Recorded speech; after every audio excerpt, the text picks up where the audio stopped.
99 news అనుక్షణం ప్రజల కోసం. 99 news కి నమస్కారం. ఖమ్మం జిల్లా సత్తుపల్లి మున్సిపాలిటీ కేంద్రంలోని గాంధీనగర్ 11వ వీధికి చెందిన తడికమల్ల పుల్లారావు బుధవారం మున్సిపాలిటీలోని ట్రాక్టర్ డ్రైవర్గా విధులు నిర్వహిస్తూ అకస్మాత్తుగా గుండెపోటుతో మృతి చెందారు.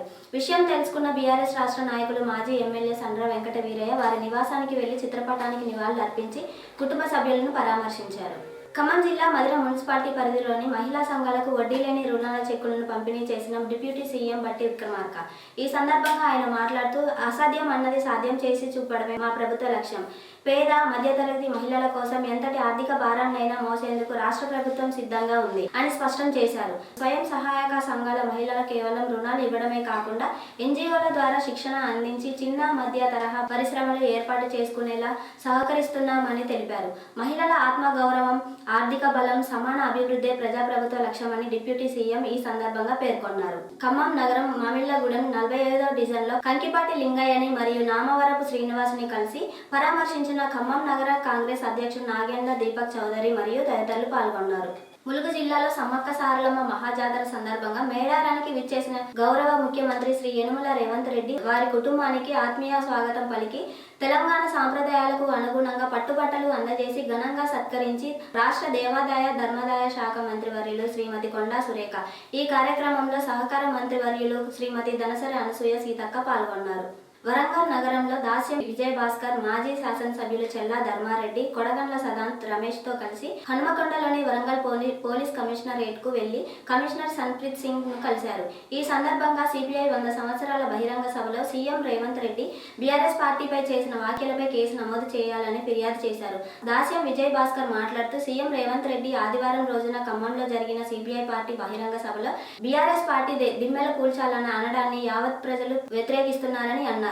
తెలంగాణ రాష్ట్ర సాధన కోసం బీఆర్ఎస్ పార్టీ 14 సంవత్సరాలు అలుపెరగని ఉద్యమం పోరాటం చేసిందని గుర్తు చేశారు. తెలంగాణ అభివృద్ధి చేసిన బీఆర్ఎస్ పార్టీ మీద రేవంత్ రెడ్డి కక్ష పెంచుకున్నారని విమర్శించారు. ఆకాంక్షల పాలన బీఆర్ఎస్ది అని, రాక్షస పాలన కాంగ్రెస్ది అని విమర్శించారు. మాజీ శాసనసభ్యులు చెల్లా ధర్మారెడ్డి మాట్లాడుతూ తెలంగాణ రాష్ట్రంలో రాక్షస పాలన, ప్రతీకార పాలన సాగుతుందని అన్నారు. రేవంత్ రెడ్డి ఖమ్మం బహిరంగ సభలో పాల్గొని మతి భ్రమించి మాట్లాడారని విమర్శించారు. మున్సిపల్ ఎన్నికల తర్వాత కాంగ్రెస్ పార్టీ పనితనం ఏందో తెలుస్తుందని అన్నారు. సమ్మక్క సారలమ్మ మీద ప్రమాణం చేసే ఇచ్చిన హామీలను అమలు చేశావా అని ప్రశ్నించారు. రాష్ట్ర రైతు రుణ విమోచన కమిషనర్ మాజీ చైర్మన్ నాగుర్ల వెంకటేశ్వర్లు మాట్లాడుతూ కేసీఆర్ నాయకత్వంలో 14 సంవత్సరాలు తెలంగాణ ఉద్యమాన్ని కొనసాగించామని అన్నారు.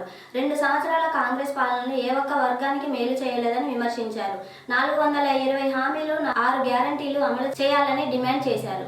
ఖమ్మం జిల్లా బోనకల్లు మండలం రావినూతల గ్రామంలో సోలార్ మోడల్ విలేజ్ ను ప్రారంభించిన డిప్యూటీ సీఎం బట్టి విక్రమార్క. ఈ సందర్భంగా వారు మాట్లాడుతూ ప్రతి ఇల్లు, ప్రతి వ్యవసాయ పంపు సెట్టు విద్యుత్ ఉత్పత్తి కేంద్రంగా మారాలన్నదే రాష్ట్ర ప్రభుత్వ లక్ష్యమని స్పష్టం చేశారు.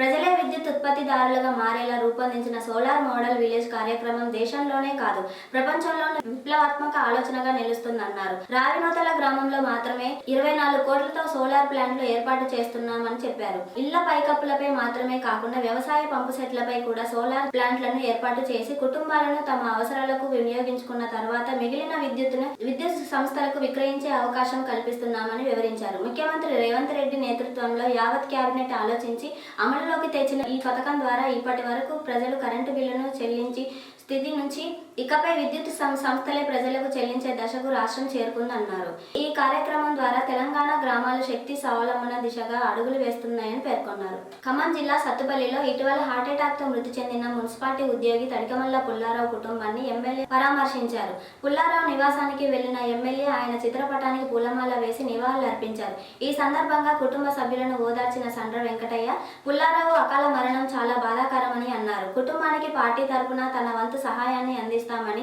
భరోసా ఇచ్చారు. ఎమ్మెల్యేతో పాటు స్థానిక ప్రజాప్రతినిధులు, పార్టీ నాయకులు పరామర్శ కార్యక్రమంలో పాల్గొన్నారు. ఖమ్మం జిల్లా వైరాలో క్రైస్తవ సమాజం యొక్క సర్వతోముఖాభివృద్ధి సంక్షేమమే లక్ష్యంగా association of independent Christian committee నిరంతరం పనిచేస్తుందని ఆ సంఘం రాష్ట్ర అధ్యక్షులు రెవరెండ్ ఎనోష్ కుమార్ అన్నారు. పట్టణంలో దేవజనులు జి జాన్ అధ్యక్షతన ఏర్పాటు చేసిన క్రైస్తవ నాయకుల సమావేశంలో రాష్ట్ర అధ్యక్షులు ఎనోష్ కుమార్ పాల్గొని మాట్లాడుతూ క్రైస్తవ సమాజం పట్ల తెలంగాణ రాష్ట్ర ప్రభుత్వం ఎన్నో సంక్షేమ పథకాలు అమలు చేస్తుందని ప్రత్యేకమైన కృతజ్ఞతలు తెలియజేశారు. అదేవిధంగా క్రైస్తవ సమాజం ఎదుర్కొంటున్న అనేక సమస్యలపై ప్రభుత్వం దృష్టి కేంద్రీకరించి తక్షణమే పరిష్కార చర్యలు చేపట్టాలని ఆయన ప్రభుత్వాన్ని కోరారు. ఈ సందర్భంగా రాష్ట్ర అధ్యక్షులు ఎన్ఎస్ కుమార్, జిల్లా ప్రధాన కార్యదర్శి ధర్నాసి బాలరాజు, మీడియా సెల్ అధ్యక్షులు దాసరి డేవిడ్ రాజు జిల్లా నాయకులను శాల్వాతో ఘనంగా సత్కరించారు. ఈ కార్యక్రమంలో కల్లూరు మండలం ప్రధాన కార్యదర్శి Rayala Timothy, organising secretary Aduri Rajasekhar, 2 మండలాల దైవజనులు, సేవకులు పాల్గొన్నారు. ఖమ్మం జిల్లాలో తుమ్మలగడ్డ ప్రాంతంలో 40వ డివిజన్లో కాంగ్రెస్ పార్టీ అభిమాని షేక్ రియాజ్ అనారోగ్య కారణాల వల్ల చిన్న వయసులో చనిపోయారన్న విషయం తెలుసుకొని పార్థివ దేహాన్ని సందర్శించిన నగర కాంగ్రెస్ అధ్యక్షులు నాగండ్ల దీపక్ చౌదరి. పాల్గొన్న చోటా బాబా, జిల్లా సేవాదల్ చైర్మన్ షేక్ గౌస్, మైనార్టీ నాయకులు తదితరులు. 99 న్యూస్ అనుక్షణం ప్రజల కోసం.